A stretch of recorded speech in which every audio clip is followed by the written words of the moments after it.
Stock market आज की जो वीडियो में बना रहा हूं उन लोगों के लिए जिनको स्टॉक मार्केट का बिल्कुल भी कोई नॉलेज नहीं है, कोई भी एक्सपीरियंस नहीं है। मुझसे बहुत सारे लोगों ने पूछा है कि सर आप स्टॉक मार्केट पर एक बेसिक वीडियो बता दीजिए ताकि हम कुछ सीख सके स्टॉक मार्केट में। तो आज का मुझे ख्याल आया कि मुझे पूरी की पूरी एक वीडियो बनानी चाहिए उन लोगों के लिए जो बहुत ही सीखना चाहते हैं स्टॉक मार्केट से और आगे बढ़ना चाहते हैं। तो आज एक ही वीडियो में पूरा का पूरा स्टॉक मार्केट के बारे में बताने वाला हूं, कैसे स्टॉक मार्केट में काम होता है, कैसे आपको शुरुआत करनी चाहिए, कैसे इन्वेस्ट करना चाहिए, कंपनी को कैसे आइडेंटिफाई करे, उसे राइट स्टॉक को कभी उसको कैसे देके उसको कभी बाय करे कभी सेल करे, और क्या फैक्टर्स होते हैं, बड़े बड़े लोग किस तरह इन्वेस्ट करते हैं, पूरी की पूरी सब पूरा मार्केट पूरा आज एक ही वीडियो में आपके साथ रखने वाला हूं। ये वीडियो थोड़ा लंबा हो सकता है लेकिन ये वीडियो देखने के बाद आपको बहुत ज्यादा चीजें पता चलेंगी स्टॉक मार्केट के बारे में जो हर शायद ही किसी वीडियो में आपको पता चल सकती है। तो चलिए शुरू करते हैं। नंबर 1 हम स्टार्ट करेंगे लर्निंग से। देखिए स्टॉक मार्केट में जितने भी बड़े बड़े लोग हुए उन्होंने एकदम से बड़े नहीं हुए। नंबर 1 पहले उन्होंने सीखा, सेकेंड उन्होंने प्रैक्टिस करी, उनको गलतियां हुई उनसे गलतियों से भी सीखा, कुछ अच्छे भी हुए, तो सीखते सीखते लास्ट स्टेज पे आए इन्वेस्टिंग पे। एक बार उनको नॉलेज हो गई, फिर इन्वेस्टिंग में उन्होंने गलतियां करी, प्रैक्टिस करी और फिर फाइनली वो इन्वेस्टर बड़े बन गए। तो आपको भी ठीक उसी तरह करना है, पहले फोकस करना है सीखने के लिए, फिर आपको प्रैक्टिस करनी है और लास्ट स्टेज में आज इन्वेस्टिंग करेंगे। तो आपको इस वीडियो में मैं स्टेप बाय स्टेप बताऊंगा कि आपको इस तीनों चीजें में कैसे एक्सीलेंस को अचीव करना है और आप किस तरह स्टॉक मार्केट से बहुत ज्यादा पैसे कमा सकते हैं। स्टॉक मार्केट से पैसे कमाना बहुत बड़ी बात नहीं है। हाँ, अगर आप स्पेकुलेट करके पैसे कमाना चाहते हैं तो वहां से आप पैसे ज्यादा कमा नहीं सकते, उल्टा आपने बहुत सारे पैसे गंवा सकते हैं। इन्वेस्टिंग में, लॉन्ग टर्म इन्वेस्टमेंट में आप बहुत ज्यादा पैसे कमा सकते हैं, इतने कमा सकते हैं कि आप सपने भी नहीं सोच सकते, इतना पैसा आप कमा सकते हैं। ये मैं अपने पूरे एक्सपीरियंस, अपने पूरे दिल से बता रहा हूं कि जिन लोगों को मैंने देखा है उनके पास कुछ नहीं था, आपसे भी कम नॉलेज था, आपसे भी कम टैलेंटेड थे, लेकिन आज वो बहुत करोड़ों रुपए कमा चुके हैं। तो आप भी उनकी तरह बन सकते हैं, एटलीस्ट उनकी तरह नहीं लेकिन आप इतना तो कुछ कमा सकते कि अपनी फाइनेंशियल प्रॉब्लम को पूरी तरह सॉल्व कर सके। तो चलिए आज की वीडियो को हम सीखेंगे कि पूरे के पूरे स्टॉक मार्केट को क्या है, स्टॉक मार्केट कैसे उसमें काम होता है और कैसे आप अमीर बन सकते हैं। शुरू करते हैं। देखिए स्टॉक मार्केट अभी तो बहुत इजी हो गया है। पहले के टाइम पे स्टॉक मार्केट के टाइम जब बॉम्बे स्टॉक एक्सचेंज स्टार्टिंग में स्टार्ट हुआ था तो वहां पे पेपर चलता था, यानी वहां पे जाके अगर आपको किसी कंपनी के स्टॉक खरीदने हैं तो पहले जाके आपको बॉम्बे स्टॉक एक्सचेंज में जाना होगा जहां पे बहुत भीड़ भाड़ थी, इतना शोर शराबा जैसे किसी मार्केट में होता है, सब्जी मंडी में होता है, उसी तरह वहां पे इतना शोर शराबा होता था। और आपको किसी स्टॉक को खरीदना है तो पेपर वर्क होता था, बहुत ही हार्ड था। अभी आप घर बैठे बैठे एक क्लिक पर किसी भी कंपनी के शेयर बाय कर सकते हैं। तो पहले के टाइम में वैसे चलता था। बहुत सारे लोगों को नया नया स्टॉक मार्केट था, किसी की कोई नॉलेज नहीं थी, कोई कुछ किसी के तरह कोई भी इंफॉर्मेशन आती थी, कोई भी न्यूज आती थी अच्छी तो उस स्टॉक को बाय करते थे, अगर कुछ खराब न्यूज आती थी उस स्टॉक को सेल करते थे। तो आज भी ये जो परंपरा है वो चली हुई है। तो आप आज भी जो चल रहा है ना तो उसका फायदा ले सकते हैं। जो लोग डरते हैं उस टाइम आप पैसा लगा सकते हैं, और जब लोग लालच करते हैं, जैसे बताते हैं वॉरेन बफेट, तो जैसे लोग अगर मार्केट में लालच कर रहे हैं तो आप डरो वहां पे। अगर आप लोग डर रहे हैं तभी लालच करो, तभी आप बहुत ज्यादा पैसे कमा सकते हो। तो अगर आपको नंबर 1 सबसे पहले कि आपको सीखने पे ध्यान देना होगा कि अगर आपको सीखना होगा मार्केट से, तो इसी वीडियो में मैं आपको सिखाने भी वाला हूं, पूरे स्टेप बाय स्टेप पूरा प्रोसीजर में आपको बताने वाला हूं।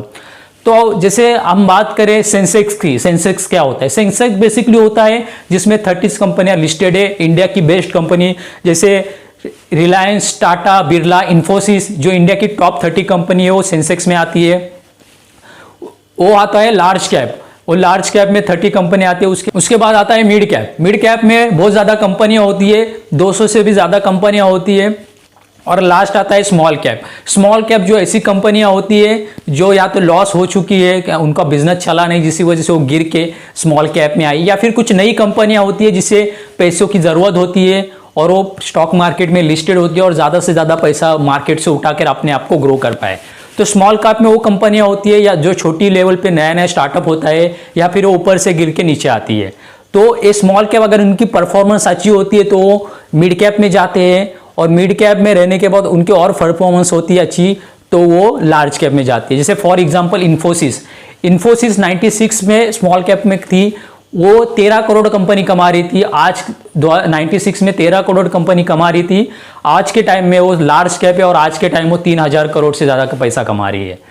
तो स्टॉक मार्केट में सेंसेक्स तो आपको पता चल गया कि large cap, mid cap, small cap, ये बेसिक चीज़ें हैं जो आप इजीली, आपको इसी वीडियो में आपको मैं आगे भी बताने वाला हूँ बहुत सारी चीज़ें, बेसिक चीज़ें जो आपको पता चल गया होगा। अगर नहीं है, कुछ भी डाउट है तो आप नीचे कमेंट कर सकते हैं।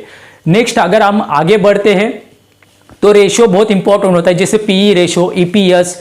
तो इसमें आपको सीखना है पीई और रिटर्न ऑन इक्विटी।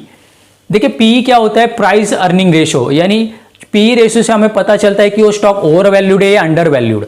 यानी आज के टाइम में अगर 100 रुपए किसी स्टॉक का प्राइस है, मार्केट प्राइस, तो मार्केट प्राइस भी मैं आपको बता दूं, दो तरह के प्राइस होते हैं, एक तो उसका एक्चुअल प्राइस, दूसरा होता है मार्केट प्राइस। अगर मार्केट प्राइस 100 रुपीज है तो जरूरी नहीं कि वो सही प्राइस है, हो सकता है मार्केट वो ज्यादा स्टॉक उस प्राइस में बेच रहा है, हो सकता है उसका एक्चुअल प्राइस 50 रुपए है और मार्केट 100 में बेच रहा है। इसका दूसरा भी हो सकता है उसका 150 रुपए एक्चुअल प्राइस है लेकिन मार्केट सस्ते में बेच रहा है। इसे कहते हैं, इसे प्राइस अर्निंग रेशियो से आपको पता चलता है कि वो स्टॉक ओवर वैल्यूड है या अंडर वैल्यूड। अगर पीई 10, 12, 13, 14 का चल रहा है तो अच्छा होता है, क्योंकि वो स्टॉक अंडर वैल्यूड है, क्योंकि वो आप खरीद सकते हैं अगर पीई 12, 13, 14 पे होता है तो। हाँ, आपको सिर्फ पीई देख के आपको किसी भी कंपनी में इन्वेस्ट नहीं करना, और भी बहुत सारी चीजें देखी जाती है। अगर हम सेकंड बताते हैं डेट टू इक्विटी रेशियो, यानी कंपनी, किसी भी कंपनी पे कर्जा है या नहीं वो देखा जाता है। तो इससे पता चलता है डेट टू इक्विटी रेशियो से कि अगर वो डेट टू इक्विटी रेशियो 1 से कम होना चाहिए। ये जो भी मैं आपको रेशियो बता रहा हूँ वो आपको कैलकुलेट करने की जरूरत नहीं है, आप वेबसाइट पे किसी भी जा सकते हैं, जैसे मनी कंट्रोल है, स्क्रीनर.इन है, तो इन पे जाके आपको इजीली सब डिटेल्स मिल जाएंगे, जो रेशियो है वो भी आपको दिख जाएंगे।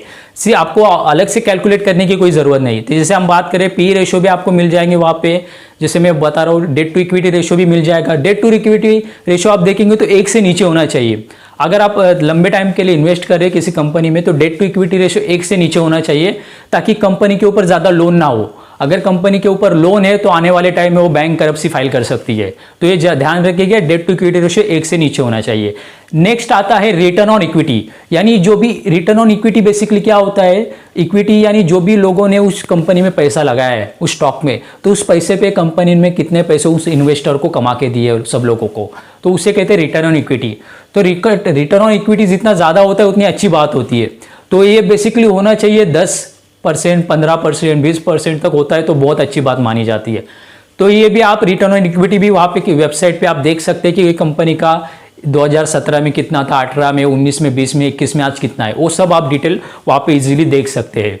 तो ये जो थी P ratio, debt to equity ratio और होता है रिटर्न ऑन इक्विटी रेशियो, ये आपको पता चल गया होगा। अगर नहीं पता होगा, अगर कुछ डाउट है तो आप नीचे कमेंट कर सकते हैं। ठीक है, आईपीओ की बात करते हैं। आप आईपीओ होता है इनिशियल पब्लिक ऑफरिंग। जैसे कोई भी आपने सुना होगा मार्केट में एक कंपनी अपना आईपीओ ला रही है, उसका मतलब है वो कंपनी अभी स्टॉक मार्केट में लिस्टेड हो रही है और उसको फंड की जरूरत है अपने आप को ग्रो करने के लिए, इसी को कहते हैं आईपीओ। तो अगर मैं आप बताऊं कि किसी भी आईपीओ में आपको इन्वेस्ट नहीं करना चाहिए, उसकी बहुत ज्यादा बड़े बड़े लोग होते हो, बड़े बड़े इन्वेस्टर होते हो, किसी भी आईपीओ, कोई भी आईपीओ में इन्वेस्ट नहीं करते, क्योंकि उस आईपीओ में बहुत ज़्यादा शोर शराबा होता है। कोई भी अगर बड़ी कंपनी लिस्टेड होती है, जैसे फॉर एग्जांपल जोमेटो लिस्टेड हुई थी, तो जैसे ही कोई नई ऐसी कंपनी आती है तो बहुत ज़्यादा इन्वेस्टर होते हैं, जो रिटेल इन्वेस्टर हो, स्टॉक को बहुत ज़्यादा महंगे प्राइस पे बेचना शुरू करते हैं, क्योंकि उनको लगता है कि ये कंपनी आपको प्रॉफिट करके देगी। उसका वैल्यूएशन ही नहीं होता उतना, लेकिन वो मार्केट में बहुत ओवर वैल्यूड कर देते हैं। तो बड़े बड़े जो इन्वेस्टर होते हैं वो आईपीओ में ज़्यादातर इन्वेस्ट नहीं करते। ये नंबर 1 रीजन है, क्योंकि वो ओवर वैल्यूड हो जाती है। और सेकेंड है कि कंपनी का आप आईपीओ में इन्वेस्ट करने के लिए, किसी भी कंपनी में अगर इन्वेस्ट करने के लिए उसका पास्ट रिकॉर्ड देखना जरूरी होता है कि 5 साल में कंपनी ने क्या किया है, कैसे प्रॉफिट किया, पिछले 10 सालों में क्या किया। तो आईपीओ में नई कंपनी आती है तो पिछला रिकॉर्ड आपको देखना इज नेक्स्ट टू इम्पॉसिबल। तो इसी वजह से दोनों बड़े फैक्टर्स होते हैं, तो आईपीओ में ज्यादातर बड़े इन्वेस्टर इन्वेस्ट नहीं करते। तो और आईपीओ में आपको अगर आईपीओ में इन्वेस्ट करना, अगर मेरी बात करूं तो मैं भी आईपीओ में इन्वेस्ट करना अच्छी इन्वेस्टमेंट नहीं समझता। आने वाले किसी भी कंपनी में आप इन्वेस्ट करें तो पिछले 5 साल का रिकॉर्ड आपके पास होना ही चाहिए। तो आईपीओ में फ्रेश कंपनी का रिकॉर्ड आपको मिलता नहीं है। इसे कहते हैं, आपको आईपीओ पता लगा होगा, उसके साथ मैंने आपको बता भी दिया कि आईपीओ में इन्वेस्ट करना चाहिए या नहीं। तो हमने बेसिक चीजें सीख ली। नेक्स्ट स्टेप पे आते हैं कि प्रैक्टिस कैसे करें और कहाँ पे करें। देखिए 2 तरह के प्रैक्टिस करने की स्किल है। अगर आपको स्टॉक मार्केट में प्रैक्टिस करनी है तो नंबर 1 आपके पास अगर पैसे है उन पैसे से कर सकते हैं। अगर फॉर एग्जांपल आपके पास 100 रुपये है तो 100 रुपये में से 90 रुपये आप म्यूचुअल फंड में डालें और 10 रुपये के आप खुद ही स्टॉक बाय करें। तो 90 रुपये म्यूचुअल फंड बेसिकली अगर पता नहीं तो बता दूं, म्यूचुअल फंड में एक फंड मैनेजर होता है जिसको 15-20 साल का एक्सपीरियंस होता है। वो आपके पैसे को इन्वेस्ट करता है 50 कंपनियों में। तो म्यूचुअल फंड में आपके पैसे सेफ है। अगर आप SIP करते हैं, इनिशियल सिस्टमैटिक इन्वेस्टमेंट प्लान अगर आप करते हैं तो म्यूचुअल फंड बेस्ट ऑप्शन है। अगर आपको कोई भी नॉलेज एक्सपीरियंस नहीं तो आप क्या करें, शुरू में 100 रुपये है आपके पास तो उसमें से 90 म्यूचुअल फंड में डालें और 10 रुपये से खुद ही आप प्रैक्टिस करना शुरू करें, स्टॉक को बाय सेल करें। तो सीखे कि कंपनी में कैसे बाय सेल करते हो मैं आगे आपको इस वीडियो में बता दूंगा। तो 90 रुपये आपने म्यूचुअल फंड में डाले, SIP के थ्रू आपका जा रहे हैं और 10 रुपये से आप खुद इन्वेस्ट कर रहे हैं। तो आपने शुरू में क्या किया कि 100 रुपये में से 90 रुपये म्यूचुअल फंड में डाले और 10 रुपये से आपने खुद इन्वेस्टमेंट करना स्टार्ट की। अगर ये 10 रुपये चले भी जाते तो आपको बहुत कुछ सीखने को भी मिलेगा क्योंकि आपका 90% पैसा सेफ जगह आपने डाला हुआ है। ये नंबर 1 तरीका है। दूसरा तरीका होता है कि आप एक वर्चुअल स्टॉक खरीद सकते हैं। जैसे बहुत सारा एप्लीकेशंस होते हैं, जैसे आप प्ले स्टोर में जाएंगे तो बहुत ज़्यादा वर्चुअल स्टॉक्स आप एप्लीकेशन होते हैं जहाँ पे आप ऐप को डाउनलोड करेंगे तो आपको वहाँ पे एक अमाउंट दिया जाता है, फॉर एग्जांपल 5 लाख रुपए का। तो आपके अकाउंट में 5 लाख रुपए उस ऐप में, एक्चुअल नहीं, वो वर्चुअल अमाउंट है जहाँ से आप स्टॉक बाय कर सकते हैं। फॉर एग्जांपल आज रिलायंस का स्टॉक 2500 में चल रहा है तो उस वर्चुअल अमाउंट से आप 2500 का रिलायंस का स्टॉक बाय करेंगे तो वहाँ पे आपके पूरे ऐप में वो शो देगा कि आपके पोर्टफोलियो आप बना सकते हैं कि ये स्टॉक खरीद सकते हैं कि इसका स्टॉक आपने इतने में लिया, इतनी क्वांटिटी ली। तो एक बेसिकली एक आपको आइडिया आ जाएगा। अगर उसमें कुछ लॉस हुआ भी तो आपके सेविंग अकाउंट जो एक्चुअल पैसे नहीं जाएंगे, ये वर्चुअल पैसे होते हैं। जैसे बहुत ज़्यादा गेम होते हैं, रम्मी ऐसे कुछ गेम होते हैं जहाँ पे आपको जो नकली पैसा बोलते हैं वो नकली पैसे से आपको असली स्टॉक खरीदने, लेकिन उनकी प्राइस असली होगी लेकिन आपको वो नकली में ही मिलेंगे। तो आपसे आप सीख सकते हैं, उसको 1 साल तक प्रैक्टिस करते रहिए और वो करने के बाद फिर आप 1 साल बाद देखें कि इस जो भी आपने इन्वेस्टमेंट करी वहां से आपको प्रॉफिट हुआ या लॉस। तो आपको 1 साल में बहुत कुछ सीखने को मिलेगा। तो अगर आपको वहां से अगर लॉस होता है तो और सीखना आप जारू करें, वो 2 साल तक करें तो बहुत ज़्यादा आप सीख सकते हैं। और तो 2 साल के बाद आपको बहुत ज़्यादा नॉलेज आएगी। उसके बाद फिर आप खुद का पैसा इन्वेस्ट करें, जो असली पैसा होता है सेविंग अकाउंट का।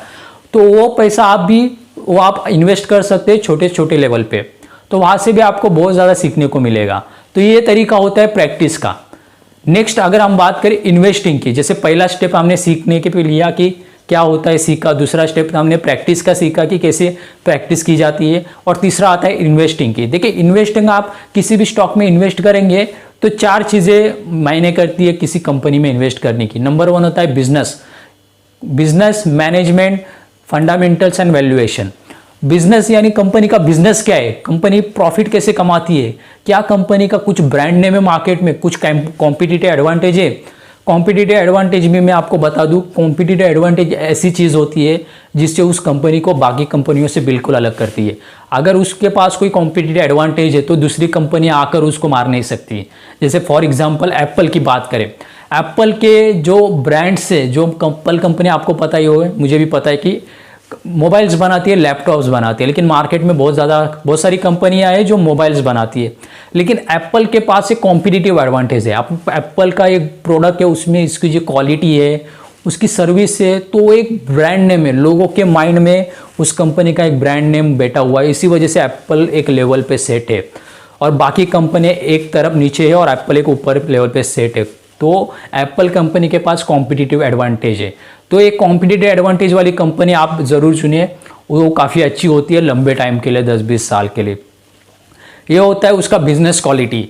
सेकेंड आता है मैनेजमेंट, कि कंपनी का मैनेजमेंट कैसा है, कंपनी का मैनेजमेंट पैशनेट है, उसमें एक तरह का जुनून है कंपनी को आगे बढ़ने का। और मोस्ट इम्पॉर्टेंट उसमें ईमानदारी है या नहीं। अगर उसमें पैशन नहीं है तो भी चलेगा, लेकिन उसमें ईमानदारी होना चाहिए। अगर बेईमान हो तो आपके पैसे लेके कहीं भी भाग सकता है, जो बहुत सारे फ्रॉड हुए मार्केट में, आपको पता ही होगा। तो ईमानदार मैनेजमेंट होना चाहिए।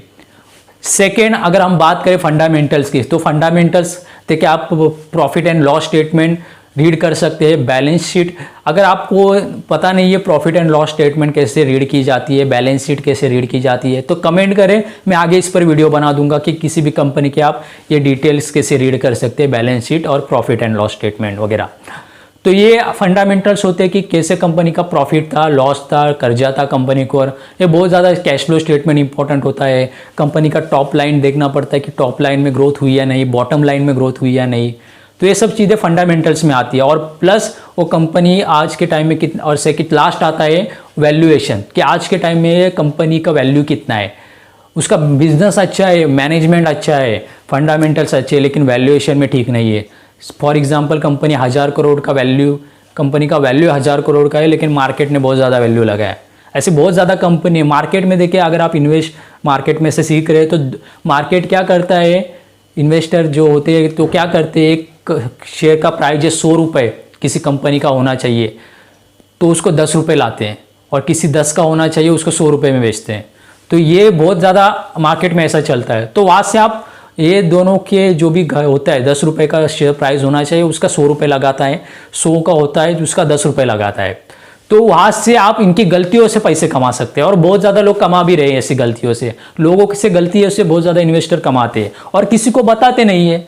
क्यों बताए? हाँ, वो बताते नहीं है, उसमें कोई गलत बात नहीं, वो भी कुछ वो बिजनेस कर रहे हैं। Is also as a businessman. तो बिजनेसमैन अपना बिजनेस किसी को कैसे बताएगा? अगर वो हजारों लाखों लोग ट्रेडिंग करते हैं, अगर उन सबको अपना बिजनेस बताए तो उस बंदे का बिजनेस तो कम हो जाएगा। समझ रहे आप? तो इसी वजह से ज़्यादातर बड़े इन्वेस्टर किसी को बताते नहीं है। तो इनकी जैसे हमने पूछ चुका कि वैल्यूएशन, इसमें पता चलता है कि कंपनी का वैल्यू कैसे है और कंपनी का वैल्यू कैसे आइडेंटिफाई किया जाता है। तो आपको पता लगा, वो भी आप एक स्किल होती है वैल्यू फाइंड करने की। कंपनी के पास कितने एसेट्स है, कितना लायबिलिटी है, सब पता करके एक वैल्यू निकल के आता है कंपनी का।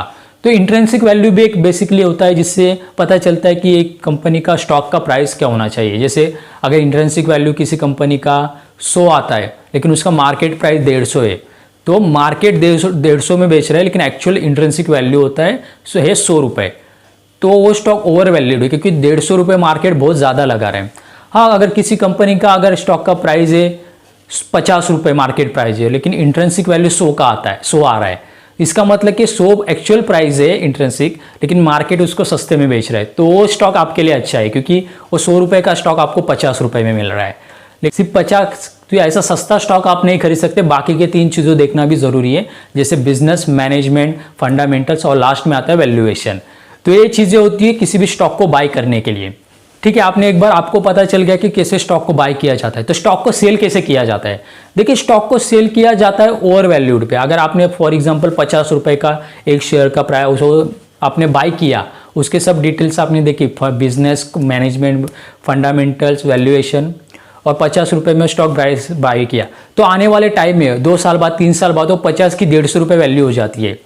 तो आपको फिर से वो वैल्यूएशन निकालना चाहिए, फिर से वैल्यूएशन निकालना है कि अगर ये आज के टाइम में कितना वैल्यू है इसका, 3 साल बाद, 3 साल पहले अलग था, अभी इसका वैल्यू कितना है, तो तभी इंट्रिंसिक वैल्यू अलग आएगी। जो पे 3 साल पहले वैल्यू आई थी वो नहीं आएगी, अभी अलग आएगी।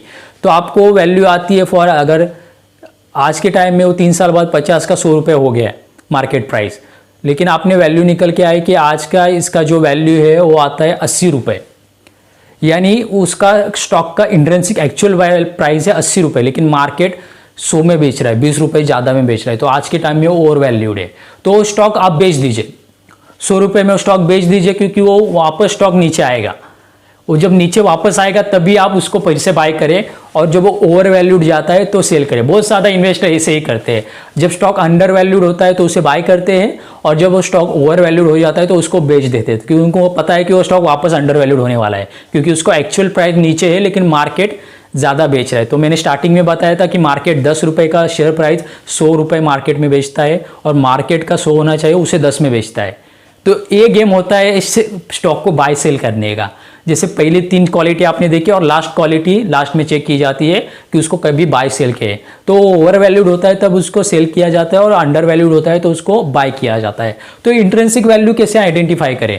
देखिए इंट्रिंसिक वैल्यू का फॉर्मूला होता है, वो मैं आपको आने वाले टाइम में इंट्रिंसिक वैल्यू का एक फॉर्मूला दे दूंगा कि किसी भी कंपनी की इंट्रिंसिक वैल्यू कैसे आइडेंटिफाई की जाती है। नेक्स्ट एग्जाम देखते हैं पोर्टफोलियो। पोर्टफोलियो बनाना बहुत इंपॉर्टेंट है।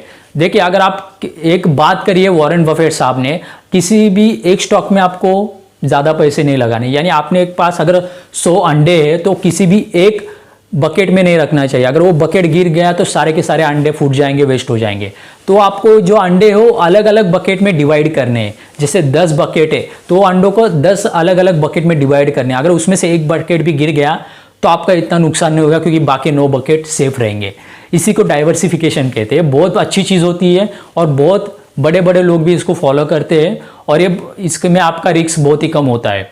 तो आपके पास अगर 100 रुपये है तो वो 100 रुपये आपको अलग अलग स्टॉक्स में लगाने हैं। जैसे 10 फॉर एग्जांपल स्टॉक्स है तो हर एक में 10-10 रुपये आपको इन्वेस्ट करना है। तो एक स्टॉक भी गिर जाता है, फ्रॉड होता है या लॉस होता है, तो बाकी 9 आपके सेफ रहेंगे और उन 9 में आपको आगे पैसा कमा के देंगे। अगर किसी एक स्टॉक में आपने लगा दिया और उसी में आपका लॉस हो गया या वो फ्रॉड हो गया तो 100 रुपये पूरे चले जाएंगे। तो ये होता है डाइवर्सिफिकेशन। आप किसी भी इन्वेस्टर का, दुनिया में ऐसा कोई इन्वेस्टर नहीं है जिसका अपने पोर्टफोलियो डाइवर्सिफाई ना हो, यानी उसने किसी भी बड़े इन्वेस्टर ने अपना पूरा पैसा किसी एक कंपनी में नहीं डाला है, उसने अपने पैसे को अलग अलग कंपनियों में डिवाइड किया है। हो सकता है किसी एक कंपनी में उसने 100 में से 40 रुपये डाला है या 50 रुपये डाला है, लेकिन बाकी के 50 रुपये उसने 8-8 अलग अलग स्टॉक में डाला है। तो भी आपको समझना है कि किसी कंपनी में क्यों ज़्यादा डालना है, लेकिन उसमें पूरा का पूरा पैसा एक ही कंपनी में बिल्कुल नहीं डालना चाहिए। आप आधा पैसा बहुत अच्छी कंपनी में डाल सकते हैं, लेकिन पूरा पैसा मत डालें, आने वाले टाइम में वो प्रॉब्लम क्रिएट हो सकती है। इस बात को हमेशा याद रखिएगा। अभी तक हम जहाँ तक पहुँचे तो वहाँ में हमने देखा, कुछ स्टडी करी, प्रैक्टिस कैसे करी सीखी, इन्वेस्टमेंट कैसे की जाती है, और अभी मैं लास्ट आपको बताता हूँ कि बड़े बड़े इन्वेस्टर की स्ट्रैटेजी क्या होती है। बहुत बड़ी बात है, बहुत सीक्रेट है, शायद आपको कोई वीडियो में मिल जाए। देखिए सबसे बड़े जो इन्वेस्टर है अभी दुनिया के, वॉरेन बफेट है। उनकी पूरी की पूरी मैं इन्वेस्टमेंट, उनकी स्ट्रैटेजी आपको बता देता हूँ। वॉरेन बफेट क्या करते हैं ना, वो पहले के टाइम में जब उन्होंने सीखा, बेंजामिन ग्राम उनसे सीखा। एक बुक भी है द इंटेलिजेंट इन्वेस्टर और सिक्योरिटी एनालिसिस बाय बेंजामिन ग्राम। तो ये दोनों बुक आप शुरू में पढ़ सकते हैं, बहुत कुछ सीखने को भी मिलेगा। तो उनकी स्ट्रैटेजी उन्होंने पहले शुरू उनसे ही सीखा है, उनके गुरु रह चुके हैं बेंजामिन ग्राम। तो Warren Buffett value investing follow करते थे शुरू में, और फिर वो जो भी प्राइस है वो अच्छी कंपनियों को कम प्राइस पे खरीदते थे, यानी सस्ते में अंडर वैल्यूड खरीदते थे। तो वो ऐसे शुरू करते करते फिर आने वाले टाइम में 20-30 साल बाद उनकी स्ट्रैटेजी में थोड़े चेंजेस आए। जब वो फिलिप फिशर की बुक उन्होंने पढ़ी, common stocks and uncommon profits, यानी उससे उनको पता चला कि चार्ली मंगर है, वो उनके पार्टनर भी है बर्कशायर हाथवे के। तो चार्ली मंगर से भी उनको बहुत कुछ सीखने को मिला, जिन्होंने उनको बताया कि आप क्या करिए कि अच्छी कंपनी को फेवरेबल प्राइस पे खरीदे, यानी वंडरफुल कंपनियों को फेवरेबल प्राइस पे खरीदे तो भी आपको बेनिफिट होगा। तो उन्होंने जो भी थी चार्ली मंगर की स्ट्रैटेजी, उनकी जो बातें थी, और वैल्यू इन्वेस्टर थे बेंजामिन ग्राम, उनको मिक्स कर दी। तो आज के टाइम में वो कैसे इन्वेस्ट करते हैं, वो अच्छी ब्रांड इक्विटी वाली, जिसका अच्छा ब्रांड हो, कंपनी प्रॉफिट में हो, 10-20 साल का उसका फ्यूचर हो, और उस स्टॉक आज सस्ते में मिल रहा हो, उसी कंपनी में इन्वेस्ट करते हैं। तो आप बोलेंगे कि आज जो कंपनी अच्छी चल रही है, एक अच्छा ब्रांड नेम है, प्रॉफिट भी कमा रही है, उसका मैनेजमेंट भी अच्छा है, 10-20 साल में वो बहुत ग्रो करने वाली है, तो आज के टाइम वो कंपनी सस्ती में कैसे मिल सकती है ना। एक क्वेश्चन आता है ना आपके माइंड में।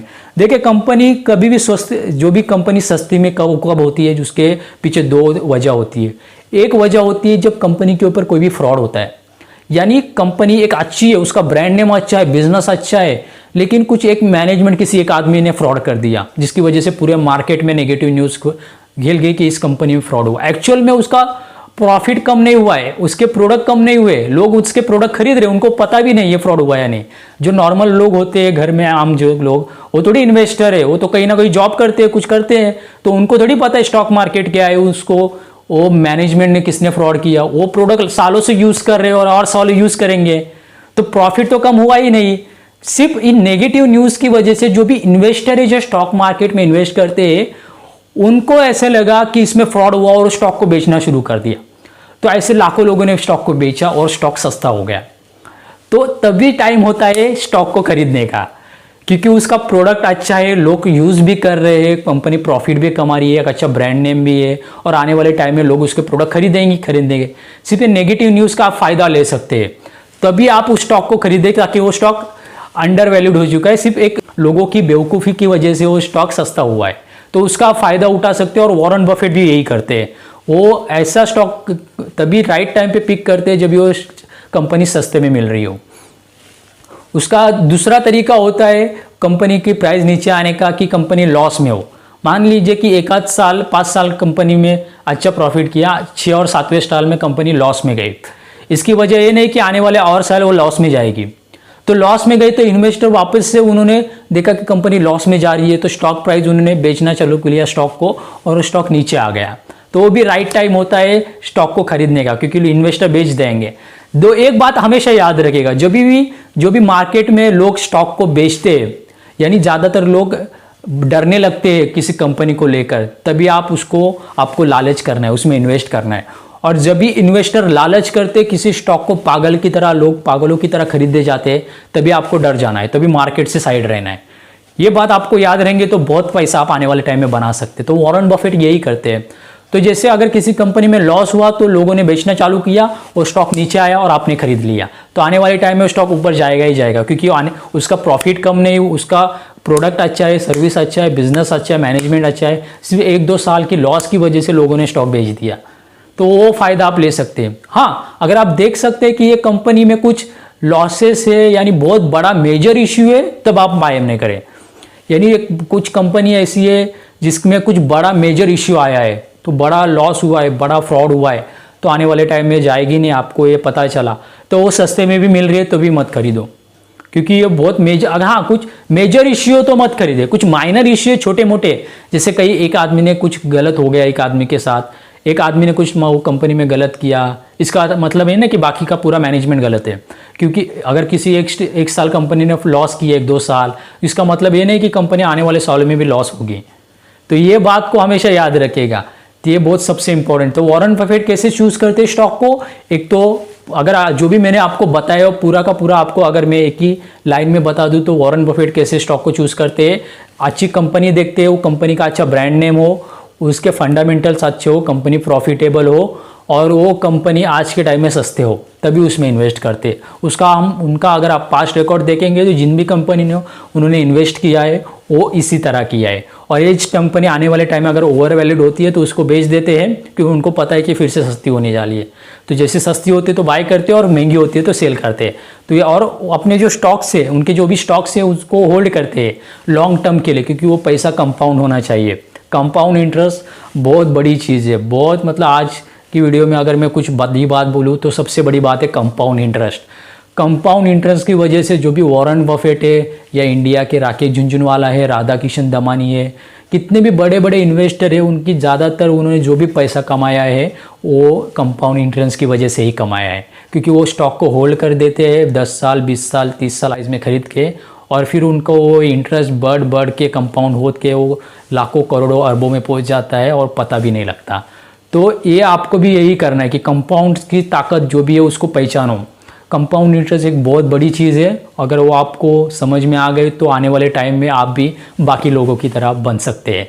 तो चलिए आज की वीडियो को मैं एक समाप्त करता हूँ यहाँ पर। अगर आपकी कुछ भी में अगर कुछ बाकी रहे, कुछ भी सीखना है, एक बेसिक वीडियो थी स्टॉक मार्केट को लेकर, इसमें हमने कुछ बेसिक बड़ी बड़ी अच्छी चीज़ें कवर करी है। अगर और भी आप कुछ डिटेल में एकदम डीपली जाना चाहते हैं, ये वीडियो बेसिक लोगों के लिए थी जो कुछ भी जिनको स्टॉक मार्केट के बारे में कुछ भी पता नहीं था, कुछ कैसे काम होता है, क्या स्ट्रैटेजी होती है, वो बेसिक चीज़ें मैंने बता दी है इस वीडियो में।